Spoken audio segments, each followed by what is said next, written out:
Wassail, beautiful people. So we're going to be looking at Pluto and Aquarius and how it impacts your natal charts and all the different signs within the natal charts and the aspects, so that you can look at your natal chart and see what's likely to come up. If you're looking for a prediction, this isn't the video. There's plenty of others that have a more predictive quality to them. This is really about learning to empower ourselves in this new age of Pluto. It's 2 decades long, and for the moment we're really going to be focused on the first decan, and a decan is 0 to 9 degrees, 10 to 19 degrees, 20 to 29 degrees. So if you go to your natal chart, you're really looking for aspects you have between 0 and 9 degrees. And over the next 4 years, because Pluto, as it moves, goes into a sign, steps back, goes in, goes back. And every time it passes over something and goes into conjunction or trine or whatever it is, the aspect, it activates something that rises within us. And then we have a chance to think about it while Pluto meanders back quite often. And then it will come back and go, how did you get on with that? And you go, fine, I'm fine with it, Pluto, move forwards. So really it's about a fearlessness, but also being empowered to decide your own destiny, but with the help of Pluto going, you get a better destiny if you just deal with this aspect. So Pluto is the spine. Now, Pluto is the most distant planet. It's associated with re-death and birth. So it's a C sharp. In sound healing, your spine isn't in where your spine is as a bone. It's outside the back of your body. All other energies come in through the spine. It's a really important energy. It's the only sound healing note that runs up and down the entire body, so that it can take in all the other energies, pass them through the nervous system, B flat A sharp, and then deliver them to the parts of the body that must be furnished with frequencies. And when we're out of alignment, the spine and the nervous system will just deliver those energies to wherever they are. If they're out here or over there or in front of us, it will still deliver them there, but it's better to be in alignment. We're beginning obviously by looking at Pluto, because Pluto is affecting everything here. So it's the key energy. So Pluto is about identifying stark shadows, and it's kind of not really about identifying. Pluto will hold them up in front of your face until you notice them. So it has a soft timpani role. This is really referring to that notion because Pluto takes 248 years to go around the solar system. It hasn't been in Aquarius for 248 years. So it's like a kind of soft rumble in the background of everything for everyone. So this is troweling the wrong crust or debris.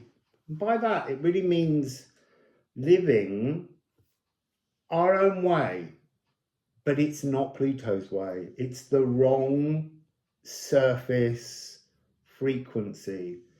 So Pluto is like a dormant ice volcano beckoning to be noticed. And if you don't notice it, it will just erupt. An ice volcano brings up emotions, frozen, cold emotions. So it's better to go prospecting for them. Oh, diamagnetic prospecting. So diamagnetism is when energies or atoms or molecules or attraction flows in the wrong direction to the core universal truth. And then we have bismuth, which is a metal to do with unknown metamorphosis. I believe bismuth can be used and has been used in the Renaissance period as a kind of graphite for drawing. So the polarity of Pluto is I am buried, I am returned. So the thing about polarities are neither stands alone. It's a polarity. They have to both exist. You have to know what it is to be buried, to be overwhelmed, if you're ever going to be returned. You know, it's kind of like it's kind of like a zombie existence until you return to the real world. You're in the zombie ballet. So in terms of shadow aspects that will bring up is the idea of being terrified, concealed in fear, paralyzed by darkness, entombed in a spiritual sarcophagus. And when Pluto goes retrograde, it's the powers you allow to control you or what become much stronger. So your diamagnetic prospecting is kind of overridden when Pluto's in retrograde, and you get pulled towards another direction, but not necessarily your divine direction.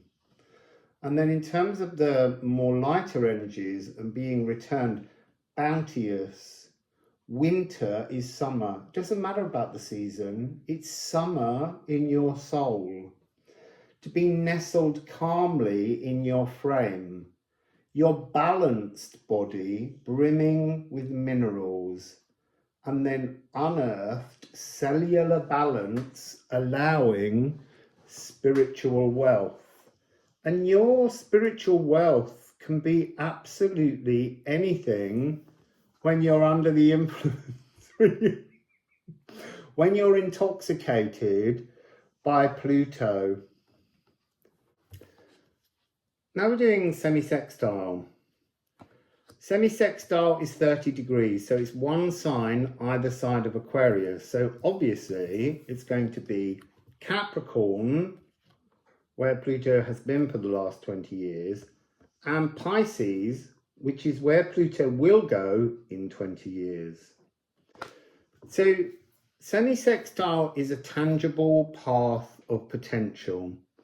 It's also the Zabek, which is an Anatolian folk dance. It's a reminder of a kind of earlier, happier, I wanted to say more primitive time, because there's something about all of the advances that humans have made over the many millennia have actually created a greater sense of stress and structure, morality, legality upon us. And so there's something about this Anatolian folk dance, which is in a 9/8 rhythm, 1 2 3 1 2 3 1 2 3, or 1 2 3 2 2 3 3 2 3.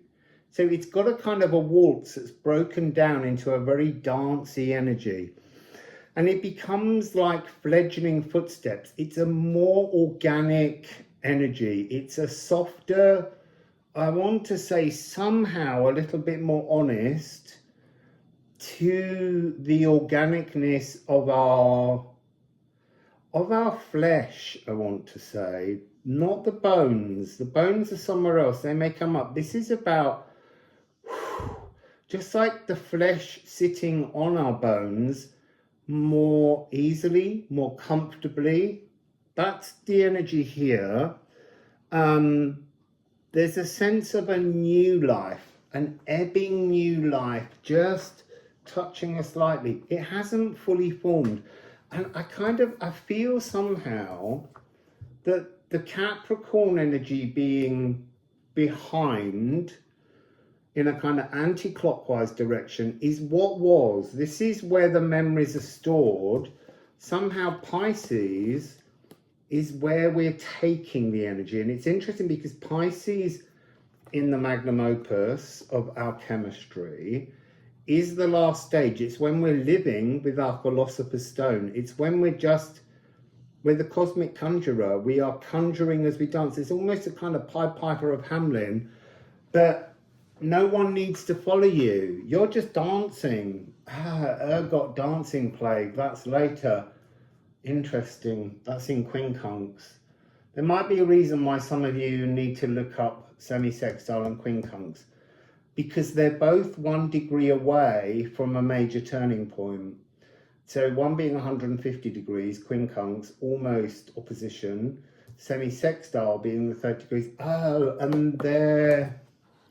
Sorry, I'm bringing this up because it must be relevant to someone here. So look, they're, in terms of their symbol, they're reversals. I'm sorry about the quality of the video, it's not enough light. I can't face that way, it's too much. So yeah, semisextile and quincunx, interesting. So on the back we have, I am pessimistic, I am optimistic. We have to learn to be both, because those lapping waves have to keep moving forwards and backwards, and they're approaching ever more as the tide is coming in. They're moving further and further up, just like Pluto. As it moves through Aquarius, it comes forwards, it goes backwards, it comes a bit further forwards and goes backwards, it goes even further forwards. So we need to sense that kind of flowing, gentle ebbing within our placements in Capricorn and Pisces. So I'm going to show you the backs of the cards in a moment. Let's just look at the fronts. This is organic fermentation. There's something here in terms of looking forwards with what we've already experienced that allows a kind of connection to the oldest metabolic pathway, which is the world before where we got to now. And I'm not saying that where we are now is wrong, but it is about to change. It is about to go both forwards and backwards, because that's that ebbing energy, the way waves, pendulums tick forwards and backwards. The problem with the pendulum is it's got a regular beat and then it goes back, and within that swing, actually it's more like it's going like this. And that's really not pendulum. It's more like waves. And there are moments when we have high tides and low tides daily, twice.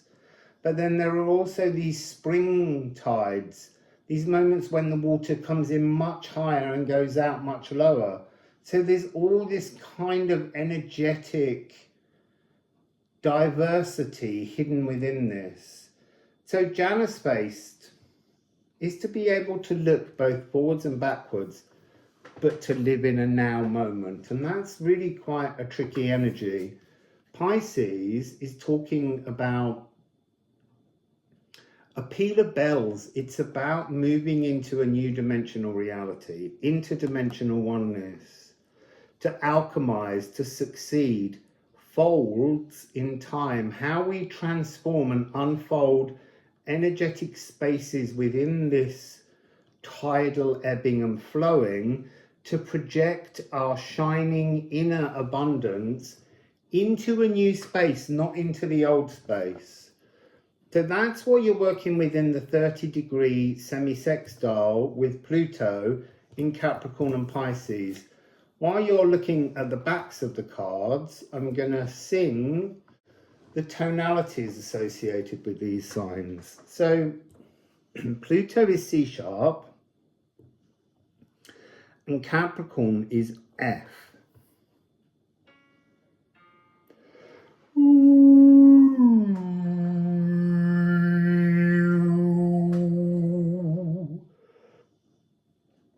The F is also in the conjunction because Saturn rules both Aquarius and Capricorn. It's the only planet in the zodiac that rules houses next door to each other. And it's interesting because in our cosmic soap opera story, we're looking at the difference between a party taking place, one in one house and next door in the other house, to help us understand again how we empower ourselves in this new Plutonian frequency in Aquarius. I forgot to read this line on here, which is the primal scream of creation. What I'm seeing with the primal scream of creation is I'm seeing your higher divine self screaming at you to just tune down. What I mean by tune down is tune up, go up to where your divine energy is, join with it, and bring that energy down into the body. It's a tangible path of potential. It's not full yet, but that's what I'm hearing. Go up to your galactic lower heart that appreciates all of the stardust and the meteors and everything floating around in the cosmos, and bring that energy down into the physical world around you. Bring the stardust around you. That's that potential. So spine and lower heart.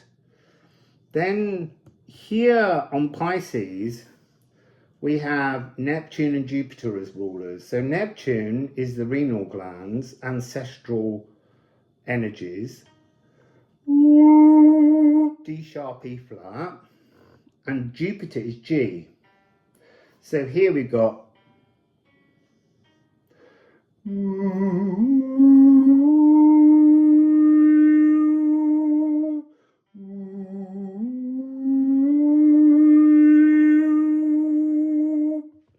so they will be the notes you're working with there. G being the great energy cleanser. So Pisces has hugely transformative, mutable, emotional frequencies about it, dealing with shoulders and our big energetic angel wings, and then our renal glands, the history of our lineage, both here on Earth and up there in the galaxy.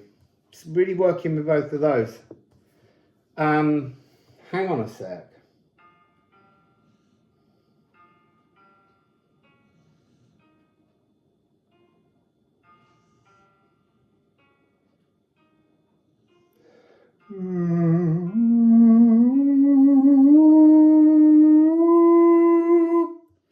That'll be your full-on melody.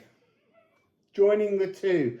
The thing is, it might not be that you've got placements there, but they will be energetically houses that are active within you that need joining up. Going to do a separate video on the houses, but for the moment, let's just look at the star signs, what you might or might not have in these energies, and let's just work on those for the moment. Particularly, as I said, first decan, 0 degrees to 9 degrees. So tomorrow, I will release another video on another aspect. Each video will begin with the same story to get you in alignment, remind you what Pluto is all about, and then the different aspect, the different energies that will bring up, the signs that are involved, and the sound healing notes that you can utilize to help you go through that more comfortably and more smoothly. If you're interested in a private video conference sound healing reading with me, the details are here as follows. Just email me. Don't send any money because I need to find space to book everybody in. And so that just gives me a moment where I talk with the person that wants a reading and we work out a time, and then I can move on to the next person and fit them into the diary. So wassail everybody, and I'll see you again tomorrow.